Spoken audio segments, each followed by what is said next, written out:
Okay. Alrighty. Hello. Welcome to this interview with a very distinguished man, and I'm very happy to have him here and be talking to him today. This is Ron Calhoun, Dr. Ronald G. Calhoun.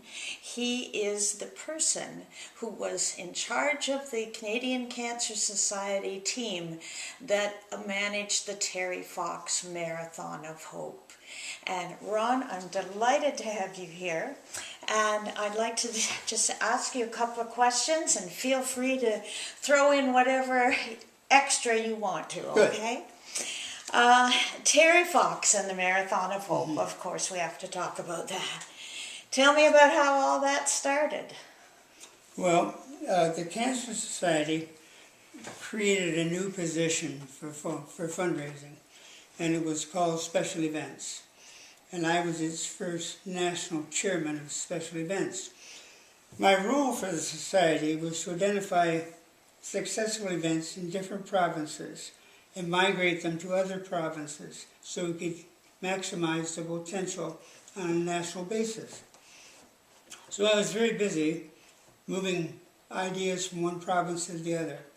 When one day I got a call from Blair McKenzie, who was our executive director in British Columbia, for that division. Now, in the Cancer Society lingo, a division is a province. He called me to say that a young man had come into his office and he wanted to do a run across Canada to raise research dollars for cancer. Research dollars. Research dollars. Yeah. Yes. So anyhow, my first reaction was that I was so involved in transplanting good ideas from one province to the other. So I didn't know much about a cross-Canada event, because if you undertook such a thing, you would have to have the complete buy-in of all the divisions. Of all the provinces. Of all the provinces, yeah. So I said to Blair, after a brief discussion, it's very challenging and interesting, but if he wants to do this, you'll have to do a few things before we go to the next step. And that would be, he'd have to get his flight from the west coast to the east coast. He would have to arrange for a vehicle to be at the east coast that could be driven back across the country. He'd have to arrange to get somebody to accompany him as a driver and be a companion. He'd have to get accommodation lined up in the event that they had to stay in motels from time to time. He would have to arrange for his food so that they could remain at the table, and that he would have to do anything else that would be, involved in such an event. I said, when he's done that, we'll have another discussion. And I thought to myself, that may not happen, but we'll see. So I went back to the task of identifying good events from one province, migrating to others. And 3 or 4 weeks later, I got a call from Blair again to say, Ron, he's back. By the way, he's an amputee. And that's the first you knew, that Terry Fox. That's the first the society knew. And that he was an amputee. And because when he walked in to see Blair, he had long trousers on, and he walked so well, and he didn't let that identify him. That was not his identity, I should say. So I now had a very straightforward obligation to this young man.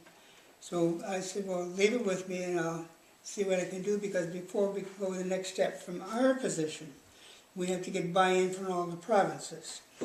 So I spoke with the president and the national CEO, and they were not exactly interested, because it didn't fit what I would call the culture of the society at that time. And but anyhow, they said, well, if you get the buy-in of the provinces, we could look at it more closely.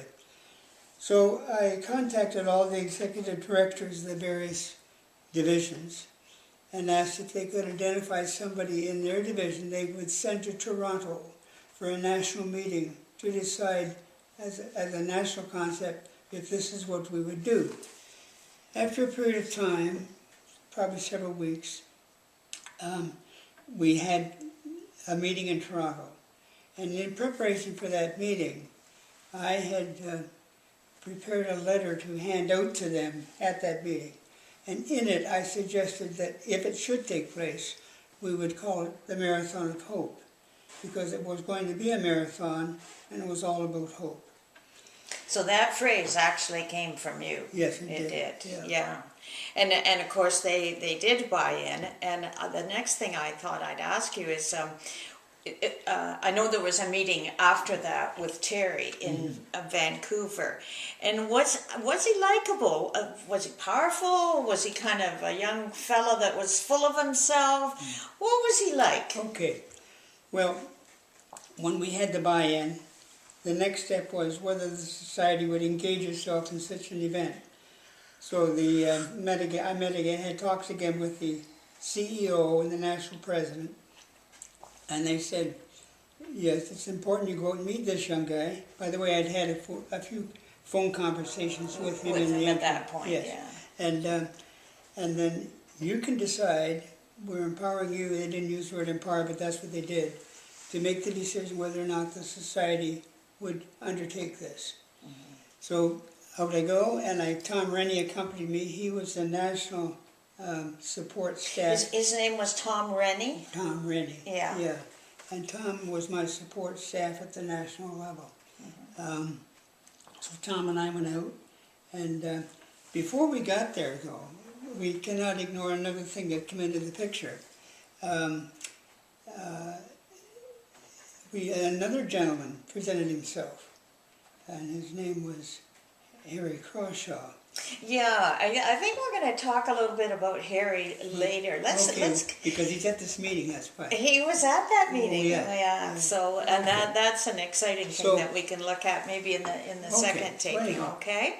That's part of the scenario. Yes. Did Terry need a lot of coaching?